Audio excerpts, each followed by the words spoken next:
পরবর্তী সময়ে আসলে প্রশাসনিকভাবে ওই রকম কোনো তৎপরতা আমার চোখে পড়েনি। আমরা জাস্ট ফেসবুকে আমি দেখেছি যে তারা একটা কী বলে একটা কন্ট্রোল রুমের মতো তো মনে করেছে ওখানে তথ্য দেওয়ার জন্য, কিন্তু এখান থেকে কী ধরনের সেবা পাবে কী করবে এটা আসলে আমি অবগত না।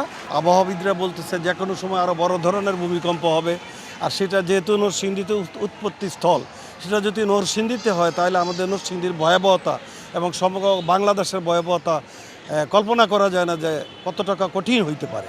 ভূমিকম্প হওয়ার পর থেকে এখন পর্যন্ত প্রশাসনের এইরকম কোনো তৎপরতা আমার কাছে পরিলক্ষিত হয় নাই। এই কয়েকদিনের ভিতরে এত ভূমিকম্প, মোটামুটি বাংলাদেশের মানুষ একটা আতঙ্কের মধ্যে আছে। অনেক হতাহত আহতের ঘটনা, মৃত্যুর ঘটনা ঘটেছে। তারপরে মানুষের মধ্যে একটা আতঙ্ক বিরাজ কাজ করতেছে, কিন্তু প্রশাসন দেখি নাই। ডাবল ধামাকা অফার, ওয়ালটন ল্যাপটপ পাওয়া যাচ্ছে নতুন ছাড়কৃত মূল্যে। আমার দেখা মতো আমাদের মাদকদ্রব্য বৃহত্তম স্কুল সুপার মার্কেট, আমি দেখছি পরবর্তীতে যে সিসি ক্যামেরা ফুটেজগুলি, সবাই সম্পদের দিকে তাকায় নাই, সবাই শুধু নিজের জানলা নিয়ে দৌড়ে পালাইছে যে কিভাবে বাঁচা যায়। আমরা যাতে সচেতন হতে পারি, আমরা যারা অনেক কিছু জানি না কিভাবে কি করলে ভালো হবে, এগুলি আমাদের জানা এবং প্রস্তুতি নেওয়া, তাদের অনেক প্রস্তুতি নেওয়া দরকার আছে। মাধবদীবাসীর মানুষ তারা রাত্রে ঘুমাইতে পারে নাই, শুধু তারা মাঠের মধ্যে স্কুলের মাঠে যায়, তারা অবস্থান নিচ্ছে, ছেলে পেলে বাচ্চা ফলাবান যাকে আছে সবাই।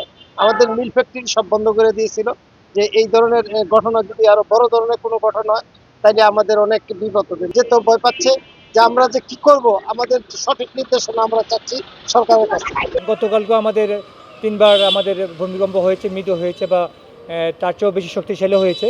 তো এই বিষয়টা আমাদের নজরে যদি আমরা ভালোভাবে সচেতন হই, আশা করি আমাদের নরসিংদীতে সবাই একটু দুর্যোগপূর্ণ দিক থেকে ভালো থাকবো আর কি। ভূমিকম্পের তো পূর্বাভাস হয় না আসলে, তারপরেও এটাকে একটা সেক্টর হ্যান্ডেলিং করে, সেটা হচ্ছে সিসমিক ঢাকা কেন্দ্রীয়ভাবে এটা নিয়ন্ত্রণ করে। জনগণকে সচেতন রাখার জন্য যার তরফ থেকে যে বিষয়গুলো আপনারা একটু সবাই সতর্ক থাকবেন। এছাড়া আমরা ভবিষ্যতে জনগণকে সচেতন করার জন্য কিছু কর্মসূচি গ্রহণ করব, প্রশিক্ষণ কর্মসূচি গ্রহণ করব। তার মাধ্যমে যেহেতু ভূমিকম্পটা এই অঞ্চলে এই প্রথম, অনেকেই মানুষ বিষয়টা জানে না, আর ভূমিকম্পের আগাম কোনো পূর্বাভাস দেওয়া যায় না।